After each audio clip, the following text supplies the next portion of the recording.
Saludos a todos y bienvenidos a un nuevo video de la materia de mecánica tensorial. En esta ocasión vamos a hablar de un concepto muy importante que son los esfuerzos principales y las direcciones de los esfuerzos principales. Para este tema recomiendo ver primero el video en el que se estudiaba el tema de valores y vectores principales para poder entender de una manera más profunda y más clara este tema, pues están asociados. Entonces, para entender el concepto físico de nuestro esfuerzo principal y de nuestra dirección principal, vamos a tener un punto P, el cual está en un diferencial de superficie y el cual va a tener asociado un tensor de esfuerzos, y ese tensor de esfuerzos va a estar asociado a una superficie, es decir, está asociado al vector n gorrito que describe esa superficie. En tres dimensiones vemos a nuestro punto P, a nuestro vector n sub i, que es nuestro n gorrito, que es perpendicular a la superficie u ortogonal, para describirlo mejor es ortogonal a la superficie que estamos describiendo, y este tensor de esfuerzos T sub i, este vector de esfuerzos T sub i, que está asociado a este n gorrito. Recordemos que n gorrito debe ser normal a la superficie en donde está P y debe ser unitario. Ahora, ¿qué pasa si nosotros hacemos o transformamos nuestro sistema de tal manera que la dirección de T sub i sea la misma de n sub i? ¿Qué pasa? ¿Qué pasa en ese punto? Recordemos que nosotros podemos hacer una proyección de este T sub i en dos partes. Una en la que existen los esfuerzos que irían en esta dirección, y otra, unos esfuerzos que irían tangentes a la superficie. Este vector se puede descomponer en la suma de esos dos vectores. Ahora, ¿qué pasa si nosotros hacemos que este T sub i tenga la misma dirección que n gorrito? Entonces, si nosotros hacemos que ese caso pase, entonces tendríamos que T sub i y n sub i tendrían la misma dirección. Entonces, si yo intento proyectar este T sub i sobre esta parte, no van a existir, evidentemente, esfuerzos que sean paralelos a esta superficie. Y este es el caso que trata el vector de esfuerzos principales y direcciones principales. Cuando nosotros hacemos este caso, hallamos que este ni asterisco se convierte en la dirección principal, y este T sub i n gorrito se convierte en el esfuerzo principal, es decir, en donde no existen los esfuerzos de cortante, solamente existen esfuerzos normales a la superficie.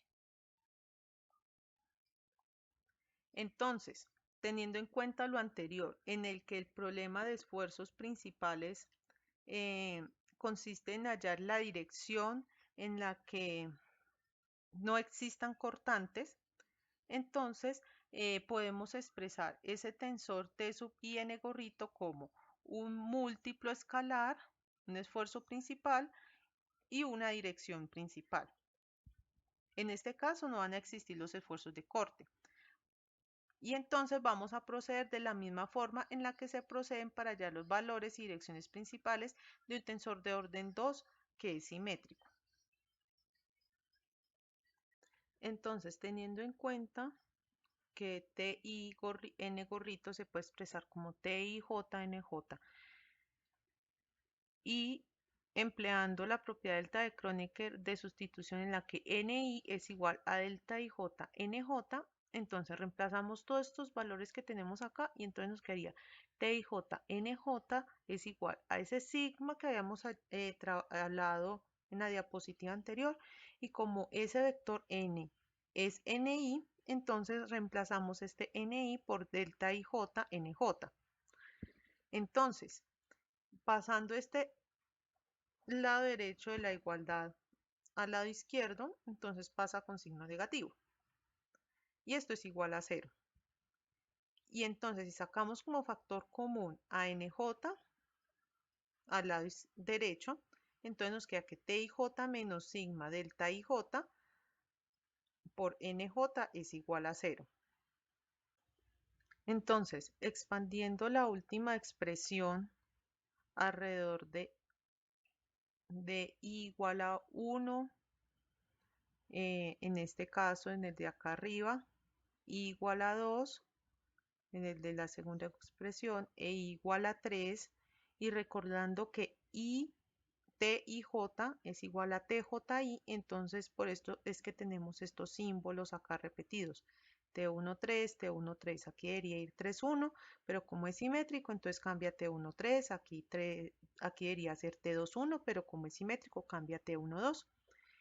Entonces, teniendo eso en cuenta, entonces se puede expresar en forma indicial de esta manera. Y nosotros recordamos que este es el problema de valores propios. Este es el determinante de esta resta, donde este sigma únicamente aparece cuando i es igual a j, es decir, solamente en 1, 1, en 2, 2 y en 3, 3. Y entonces agregando la condición de ni por ni es igual a 1, es decir, que nuestro vector ni debe ser unitario, entonces hallamos soluciones no triviales al sistema. O sea, vamos a hallar soluciones en las que el vector solución no va a ser el vector n igual a 0, 0, 0, sino que van a ser realmente vectores que existan.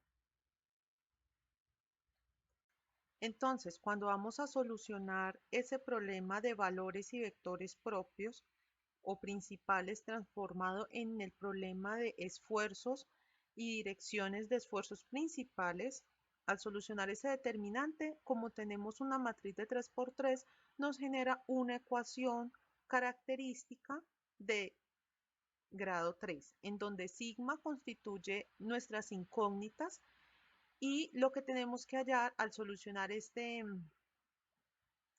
matriz, esta ecuación característica es las raíces de este sigma. Entonces, las raíces que nos va a dar esta ecuación característica son sigma 1, sigma 2 y sigma 3.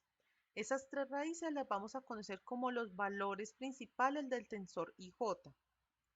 Entonces, a esta ecuación característica le podemos sacar unos invariantes que son el invariante primero, el segundo y el tercero, que están asociados a la traza del tensor T, del tensor de segundo orden T, es decir, a la suma de los elementos de la diagonal, eh, el invariante 2, que está asociado también a las trazas, pero de diferente manera, y el invariante 3, que está asociado al determinante. Se llaman invariantes porque estos no varían independiente que yo trabaje la matriz, ya sea en el arreglo inicial TIJ o en un arreglo transformado. Estos son los invariantes. Esos valores no varían en la ecuación característica, por eso su nombre invariante. Ahora, como nosotros sabemos, cada valor principal tiene asociado un vector principal. Entonces, en este caso, cada valor de sigma va a tener asociado un vector n gorrito. Va a ser n gorrito porque estamos garantizando que él sea unitario. Ahora, al tener nosotros que hacer ese problema, al tener que solucionar ese problema, se nos genera un nuevo sistema de coordenadas. ¿Cuál es ese sistema de coordenadas? El formado por los tres vectores n gorrito. Y entonces eso se nos van a convertir en nuestro sistema transformado. Px1', Px2' y Px3'. Y en ese sistema de coordenadas vamos a tener una característica muy especial y es que en ese no se van a desarrollar esfuerzos cortantes, solamente van a haber esfuerzos normales a la superficie, es decir, esfuerzos perpendiculares a la superficie. Ahora, como nosotros estamos trabajando con el problema de valores y vectores principales, entonces se nos pueden presentar tres casos. El primer caso es que todos sean diferentes. Entonces, si todos son diferentes, entonces se tiene que las tres direcciones que se obtienen asociados a cada valor propio o a cada valor principal son mutuamente ortogonales. Es decir, los tres vectores forman ángulos de 90 grados entre sí y evidentemente son vectores unitarios.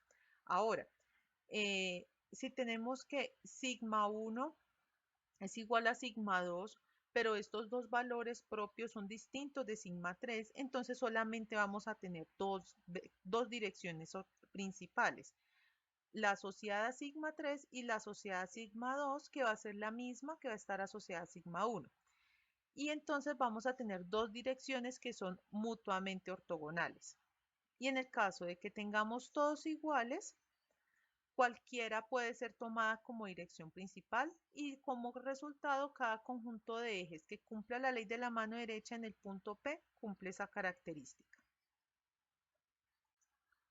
Ahora, como nosotros ya obtuvimos unos vectores principales, entonces esos vectores los podemos organizar en un arreglo matricial, en donde la primera fila le corresponda a todos los términos del primer vector, en la segunda fila a todos los términos del segundo vector y en la tercera a todos los términos del tercer vector, asociados cada uno a los valores principales sigma 1, sigma 2 y sigma 3 respectivamente.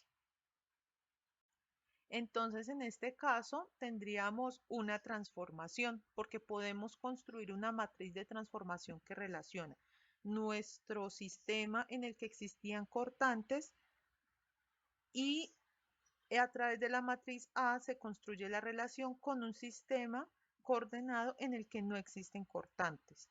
Entonces, teniendo en cuenta esa razón física de nuestro problema, entonces podemos interpretar eso como un problema de transformaciones de tensores de segundo orden y los trabajamos de la misma manera en que trabajábamos en el capítulo anterior los valores y vectores principales. Y ahora, teniendo en cuenta que este T y J, NJ es lo mismo que esto por el problema valor propio, nosotros ya lo definimos al principio, y que esta matriz A, Q, I es lo mismo que decir que nuestro vector NI 1, 2 o 3, es decir, toda la fila de nuestra matriz A va a ser el vector Q unitario. Es decir, si estamos trabajando la fila 1, va a ser el valor propio 1, perdón, el vector propio 1, si estamos trabajando la fila 2, el vector 2, y si estamos trabajando la fila 3, el vector 3. Y entonces reescribiendo esto tenemos esta expresión. Entonces, multiplicando ambos lados por AMI, hacemos esa multiplicación y entonces sabemos que esta multiplicación corresponde a la transformación de una matriz de 3 por 3 de un sistema a otro. Entonces reemplazamos esta expresión larga por este TQM y esto representa a un delta de Kronecker. ¿Por qué? Porque tienen repetidos estos índices y estas matrices son de transformación. Recordemos lo que habíamos visto en el tema de valores y vectores principales. Entonces, haciendo esta sustitución, entonces tendríamos esta expresión. Y en forma matricial queda que nuestro tensor T y J asterisco va a contener todos nuestros valores propios o nuestros valores principales ordenados de mayor a menor. Sigma 1 va a ser mayor que sigma 2 y va a ser mayor que sigma 3. Y este también se puede expresar como sigma 1, sigma 1 en número romano, sigma 2 en número romano y sigma 3 en número romano, haciendo énfasis en que este es el orden en el que se van a trabajar en otros temas. Entonces debemos recordar que en el primer término va a ser el mayor de los valores principales y el tercer término va a ser el menor de los valores principales. Entonces, teniendo en cuenta ese orden de los valores propios, entonces podemos reescribir nuestros invariantes de esfuerzo o nuestros invariantes de esa matriz que hayamos trabajado y nos van a quedar las trazas sigma 1, las trazas que habíamos definido anteriormente, pues operadas de manera diferente para el invariante 2 y para el invariante 3 será el determinante. Todos estos invariantes que vemos acá solamente se pueden aplicar en el caso en el que tengamos la matriz ya transformada de esta forma. Si nosotros tenemos la matriz de esfuerzos llena de datos en donde están los ceros, o sea, si todos los datos son distintos de cero, ya no podemos aplicar esta fórmula, sino que aplicamos la que habíamos visto anteriormente, que es esta fórmula, que son las trazas totales, el determinante, etcétera.